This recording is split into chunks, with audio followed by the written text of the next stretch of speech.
എല്ലാവർക്കും സുഖമാണെന്ന് വിശ്വസിക്കുന്നു. ഡെയിലി അപ്ഡേറ്റിലേക്ക് എല്ലാ ആളുകൾക്കും സ്വാഗതം. നാളെ ജനുവരി 19 തീയതിയും തുറന്നുള്ള ദിവസങ്ങളിലും നിങ്ങൾ ശ്രദ്ധിക്കേണ്ട വളരെ പ്രധാനപ്പെട്ട കാര്യങ്ങളാണ് ഈ ഒരു വീഡിയോയിൽ വ്യക്തമാക്കുന്നത്. വീഡിയോയുടെ വിശദാംശങ്ങളിലേക്ക് കിടക്കുന്ന മുമ്പ് കൂടുതൽ ആളുകളിലേക്ക് ഇൻഫർമേഷൻ എത്താൻ ഷെയർ ചെയ്യുക, ലൈക്ക് ചെയ്യുക. ഫേസ്ബുക്കിലൂടെ കാണുന്ന ആളുകൾ ഫോളോ ചെയ്യുക. വീഡിയോയുടെ വിശദമായ വിവരങ്ങളിലേക്ക് വരാം. തുടർച്ചയായ രണ്ടാം മാസവും സംസ്ഥാന സർക്കാർ കടമെടുക്കുന്നു. കഴിഞ്ഞ ചൊവ്വാഴ്ചയാണ് 2500 കോടി രൂപ കടമെടുത്തത്. ഇതിന് പിന്നാലെ 1500 കോടി രൂപ 21 തീയതി ചൊവ്വാഴ്ച കടമെടുക്കും. റിസർവ് ബാങ്കിന്റെ മുംബൈ ഫോർട്ട് ഓഫീസിൽ ഈ കുബേർ സംവിധാനം വഴിയാണ് കടം എടുക്കുന്നത് എന്ന് ധനമന്ത്രി കെ.എൻ. ബാലഗോപാൽ അറിയിച്ചു. തൊട്ടടുത്ത ദിവസം തന്നെ ക്ഷേമ പെൻഷൻ വിതരണം ഉണ്ടാകും. ജനുവരി 14-ന് 2500 കോടി രൂപ കേരളം കടമെടുത്തിരുന്നു. മാർച്ച് 31 വരെ കടമെടുക്കാൻ അനുവദിച്ചിട്ടുള്ള തുക 5510 കോടി രൂപയിൽ നിന്നാണ് 14 തീയതി 2500 കോടി രൂപ കടമെടുത്തത്. വീണ്ടും അടുത്ത ആഴ്ച 1500 കോടി രൂപ കടമെടുക്കുമ്പോൾ ഈ സാമ്പത്തിക വർഷം ഇനി കടമെടുക്കാൻ അവശേഷിക്കുന്നത് 1510 കോടി രൂപ മാത്രമായിരിക്കും. മാർച്ച് വരെയുള്ള ചെലവ് ക്രമീകരിക്കാൻ 17,000 കോടി രൂപയുടെ വായ്പക്ക് അനുമതി കേരളം അപേക്ഷിച്ചിരുന്നു എങ്കിലും കേന്ദ്രം അനുമതി നൽകിയിട്ടില്ല. ഡിസംബർ വരെ 23,000 കോടി രൂപയായിരുന്നു അനുമതി എങ്കിലും പല തവണകളായി കേന്ദ്രം നീട്ടി നൽകിയതിനെ തുടർന്ന് 32,000 കോടി രൂപ കടമെടുത്തിരുന്നു. ഈ 2 തവണകളായി 4,000 കോടി കൂടി ആകുമ്പോൾ കഴിഞ്ഞ സാമ്പത്തിക വർഷത്തെ മൊത്തം കടമെടുപ്പ് 36,000 കോടി രൂപയായി ഉയരും. സാമ്പത്തിക പ്രതിസന്ധി രൂക്ഷമായതോടെ ബജറ്റിൽ പ്രഖ്യാപന പദ്ധതികളിൽ 50% വെട്ടിക്കുറച്ചിരുന്നു. ഓരോ വകുപ്പുകളും അതനുസരിച്ച് നേരത്തെ ഇറക്കിയ ഭരണാനുമതി ഉത്തരവുകൾ പുതുക്കി ഇറക്കിയിരുന്നു. എന്തായാലും അടുത്ത ചൊവ്വാഴ്ച 1500 കോടി രൂപ കടമെടുക്കുമ്പോൾ പിറ്റേന്ന് തന്നെ പെൻഷൻ വിതരണം തുടങ്ങാനുള്ള സാധ്യതയുണ്ട്. ഈ പെൻഷൻ വിതരണ അറിയിപ്പ് വരാനുള്ള സാധ്യതയുണ്ട്. തൊട്ടടുത്ത ദിവസങ്ങളിൽ തന്നെ ആ ഒരു പെൻഷൻ വിതരണം ആരംഭിക്കും. 1 മാസത്തെ പെൻഷൻ ആയിരിക്കും ലഭിക്കുക. 1600 രൂപ വീതമായിരിക്കും പെൻഷൻ ലഭിക്കുക എന്നുള്ളതാണ് ഇപ്പോൾ നമുക്ക് ലഭിക്കുന്ന അനൗദ്യോഗികമായിട്ടുള്ള വിവരങ്ങൾ. പെൻഷൻ വിതരണവുമായി ബന്ധപ്പെട്ട് എന്ത് അറിയിപ്പ് വന്നാലും കൃത്യസമയത്ത് നിങ്ങളെ അറിയിക്കുന്നതാണ്. ഇനി ഈ ഒരു പ്രതിസന്ധി സമയത്താണ് അടുത്ത ബജറ്റ് നമുക്ക് 7-ാം തീയതി വരുന്നത്. ഈ ഒരു സമയത്ത് പെൻഷൻ വർധനവ് നമ്മൾ പ്രതീക്ഷിക്കുന്നുണ്ട്. അപ്പോൾ പെൻഷൻ വർധനവ് 100 രൂപയായിരിക്കില്ല, വലിയ തുകയുടെ വർധനവ് ഉണ്ടാകും എന്നാണ് അനൗദ്യോഗികമായിട്ടുള്ള ഇന്നലെ മനോരമയുടെ റിപ്പോർട്ട് നിങ്ങളുമായി പങ്കുവച്ചിരുന്നു. ഇന്ന് മാതൃഭൂമിയും അത്തരത്തിലുള്ള റിപ്പോർട്ട് പങ്കുവച്ചിട്ടുണ്ട്. അപ്പോൾ അത് ഉണ്ടാകും എന്ന് തന്നെയാണ് പ്രതീക്ഷിക്കുന്നത്.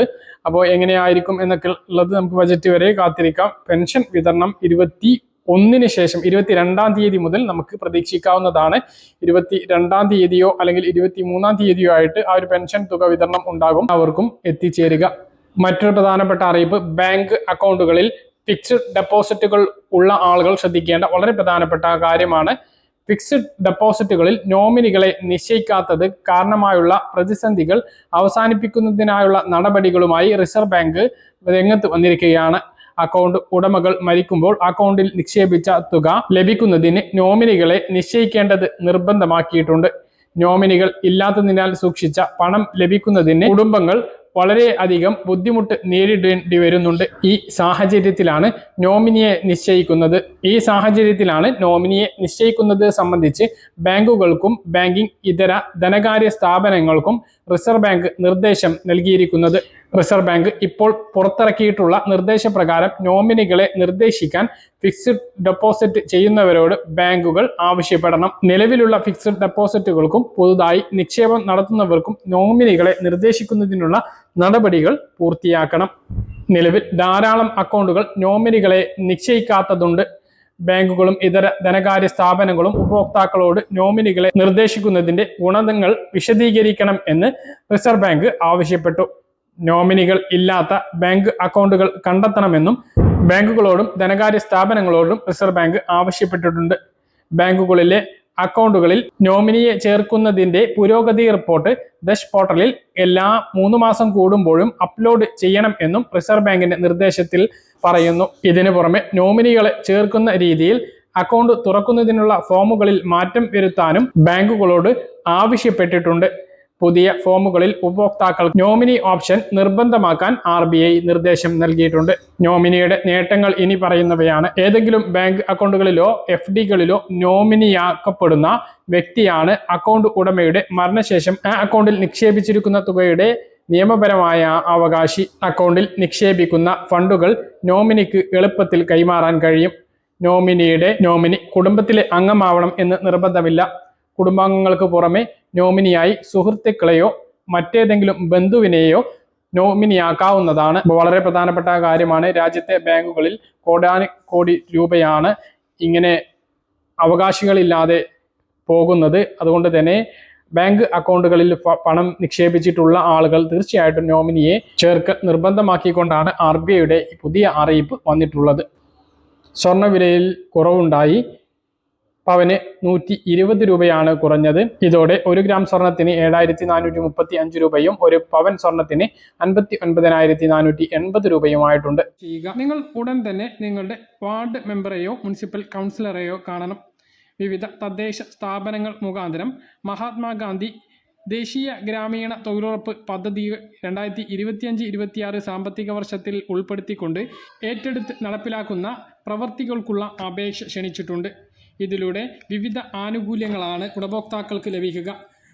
തൊഴുത്ത് നിർമ്മാണം, ആട്ടിൻകൂട് നിർമ്മാണം, കോഴിക്കൂട് നിർമ്മാണം, കിണർ നിർമ്മാണം, കിണർ റീചാർജിംഗ്, അസോള ടാങ്ക് നിർമ്മാണം, തീറ്റപ്പുൽ കൃഷി, കമ്പോസ്റ്റ് നിർമ്മാണം, സോക്ക് പിറ്റ് നിർമ്മാണം അഥവാ ബാത്റൂമിലെയും സിങ്കിലെയും വെള്ളം കുഴിയിലേക്ക് ആക്കി സ്ലാബ് ഇടുന്ന പ്രക്രിയ, തരിശായി കിടക്കുന്ന ഭൂമി കൃഷിയോഗ്യമാക്കൽ പ്രക്രിയ, കുളം നിർമ്മാണം, സ്വയം തൊഴിൽ സംരംഭകർക്ക് വർക്ക് ഷെഡ് നിർമ്മാണം എന്നിവയ്ക്കെല്ലാം ഇപ്പോൾ അപേക്ഷ നൽകാവുന്നതാണ്. ഇതിനുള്ള പൂർണ്ണമായിട്ടുള്ള ചെലവ് പഞ്ചായത്തുകളിൽ നിന്നും ലഭിക്കുന്നതാണ്. അപേക്ഷിക്കാൻ ആവശ്യമായിട്ടുള്ള രേഖകൾ ആധാർ കാർഡ്, ബാങ്കിൻ്റെ പാസ്ബുക്ക്, BPL വിഭാഗക്കാരാണെങ്കിൽ റേഷൻ കാർഡിൻ്റെ പകർപ്പ്, APL വിഭാഗക്കാരാണെങ്കിൽ നികുതി രസീറ്റ് എന്നിവയാണ് വേണ്ടത്. ഗുണഭോക്താവ് അപേക്ഷിക്കുമ്പോൾ ചില നിബന്ധനകളുണ്ട്. പശു, ആട്, കോഴിക്കൂട് അപേക്ഷിക്കുന്നവർക്ക് നിലവിൽ പശുവിനെയോ ആടിനെയോ കോഴിയെയോ വളർത്തുന്നവർ ആയിരിക്കണം. SC ST BPL, സ്ത്രീ ഗുണഭോക്താക്കളായിട്ടുള്ള കുടുംബം, സ്ത്രീ കുടുംബനാഥയായിട്ടുള്ള കുടുംബം, ചെറുകിട നാമമാത്ര കർഷകർ എന്നിവർക്ക് മുൻഗണനാ അടിസ്ഥാനത്തിലാണ് അപേക്ഷ സ്വീകരിക്കുന്നത്. ലഭിക്കുന്ന അപേക്ഷകൾ VEO പരിശോധിച്ച് സാക്ഷ്യപത്രം ലഭിക്കുന്ന മുറക്ക് മാത്രമേ എസ്റ്റിമേറ്റ് തയ്യാറാക്കുകയുള്ളൂ. പഞ്ചായത്തിൽ നിന്നും അനുമതി ലഭിച്ച് എസ്റ്റിമേറ്റ് തയ്യാറാക്കിയ പ്രവർത്തനങ്ങൾക്ക് മാത്രമേ തുക അനുവദിക്കുകയുള്ളൂ.